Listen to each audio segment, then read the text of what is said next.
Hello, my name is Wildstag, and thank you for tuning in to another used book rant. Today, I'm going to be covering this book, My Family and Other Animals. What this book is about is Gerald Durrell, who the author, writing autobiographically about time spent in his younger life when they were in Greece and had to leave because of the war that was coming. First off, I'm going to cover the copyright information and some of the cover design and all that. This is a book published by Penguin. This is a book published by Penguin Books. Let's see. Copyright 1956, this edition published in Penguin Books 2000. It's an interesting book, not too long. It's about 260 pages of content, but it describes moments from the author's life in Corfu, the island of Corfu in Greece, and spent from the years 1935 through 1939. So in the book, the mother is a widow and her kids are being moved around from place to place, and they end up buying a villa with pension money from her late husband. And they buy this villa in this Greek island, and in 1935 Gerald starts exploring the area and finding animals that he really likes. He starts exploring, and with a small rowboat, he ends up traveling a bit away from the coast and really exploring the area. This is an age where he may otherwise have been sent to school, a primary school, but instead is being able to live out his life at his own pace. He is befriending a lot of animals, taking care of them, and kind of driving off tutors because they can't quite keep up with his energy. As an example of his writing and of one of the moments in this story, during the day, most of the geckos lived under the loose plaster on the garden wall. As the sun sank and the cool shadow of the magnolia tree enveloped the house and garden, they would appear, thrusting their small heads out of the cracks and staring interestedly around with their golden eyes. Gradually, they slid out of the wall, their flat bodies and stubby, almost conical tails looking ash gray in the twilight. They would move cautiously across the moss-patched wall until they reached the safety of the vine over the veranda, and there wait patiently until the sky grew dark and the lamps were lit. Then they would choose their hunting areas and make their way to them across the wall of the house, some to the bedrooms, some to the kitchen, while others remained on the veranda among the vine leaves. There was a particular gecko that had taken over my bedroom as his hunting ground, and I grew to know him quite well and christened him Geronimo, since his assaults on the insect life seemed to me as cunning and well planned as anything that famous Red Indian had achieved. Geronimo seemed to be a cut above the other geckos. To begin with, he lived alone under a large stone in the zinnia bed beneath my window, and he would not tolerate another gecko anywhere near his home, nor, for that matter, would he allow any strange gecko to enter my bedroom. He rose earlier than the others of his kind, coming out from beneath his stone while the wall and house were still suffused with pale sunset light. He would scuttle up the flaky white plaster precipice until he reached my bedroom window and poke his head over the sill, peering about curiously and nodding his head rapidly, 2 or 3 times, whether in greeting to me or in satisfaction at finding the room as he had left it. I could never make up my mind. He would sit on the windowsill, gulping to himself until it got dark and a light was brought in. In the lamp's golden gleam, he seemed to change color from ash gray to a pale, translucent pinky pearl that made his neat pattern of goose pimples stand out and made his skin look so fine and thin that you felt it should be transparent, so that you could see the viscera coiled neatly as a butterfly's proboscis in his fat tummy. His eyes glowing with enthusiasm, he would waddle up the wall to his favorite spot, the left hand outside corner of the ceiling, and hang there upside down, waiting for his evening meal to appear. It's really nice that when I opened the book up, I opened it up to that passage.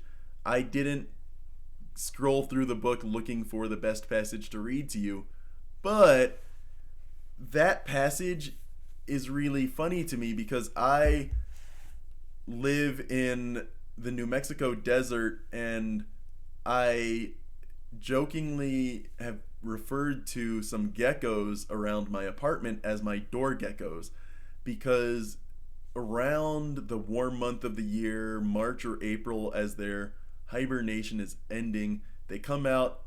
When it's warm enough in the evening, they crawl up the wall, exist near the light that I leave on, because when I'm coming home late from work, I leave my light on. If I'm expecting to come home after dark, that light is on so that I can more easily open my door.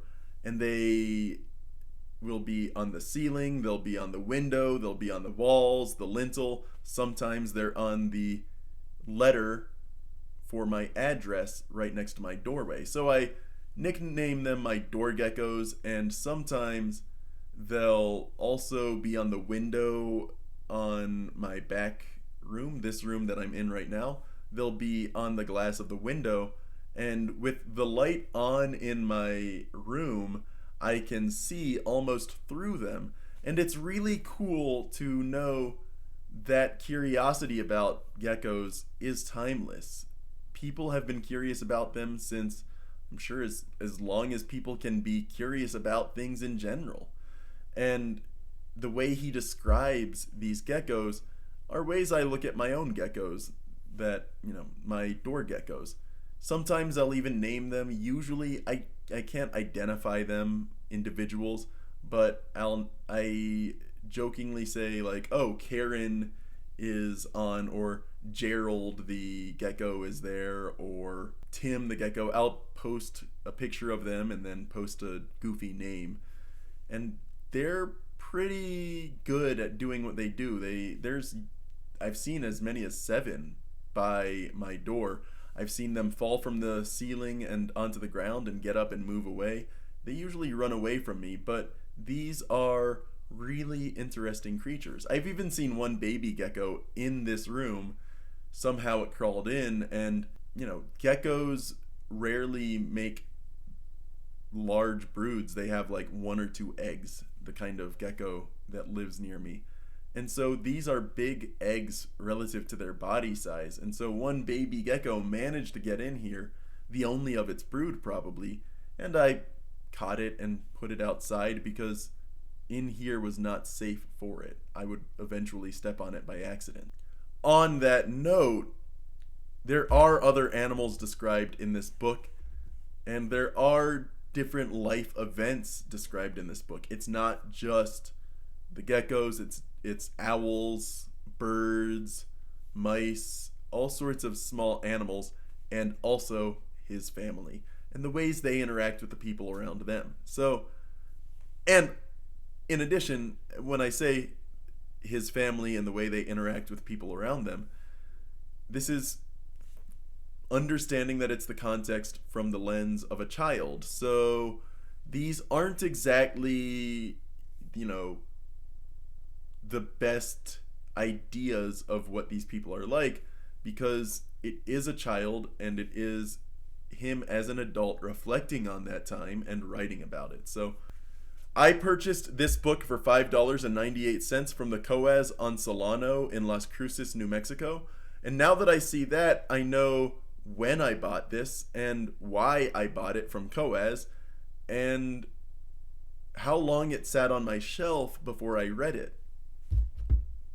I read this book in 2023, and I picked it up off the shelves in early 2022, January 2022.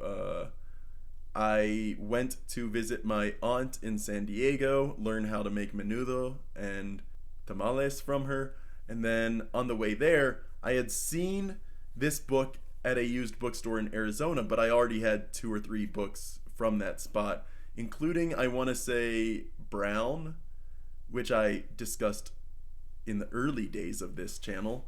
And I found it at Coaz Books and said, I'm picking it up. Like I said, early 2022. This sat on my shelf until April of 2023 when I finally finished it.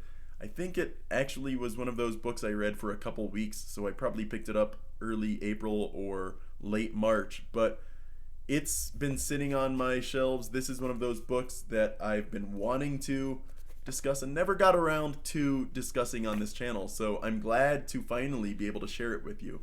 It's an okay book. I'm not sure I'll ever get around to rereading it, but I'm glad that I picked it up off the shelves and read it. So, if you have liked some of the stories I've discussed on this channel, you may like this book, but like I said, I'm probably not going to reread it. I may even put it back into the used book system so someone else can enjoy it for $6. So yeah, that's about all I have to say on this book. Yeah. My name is Wildstag, and thank you for tuning in to another used book rant.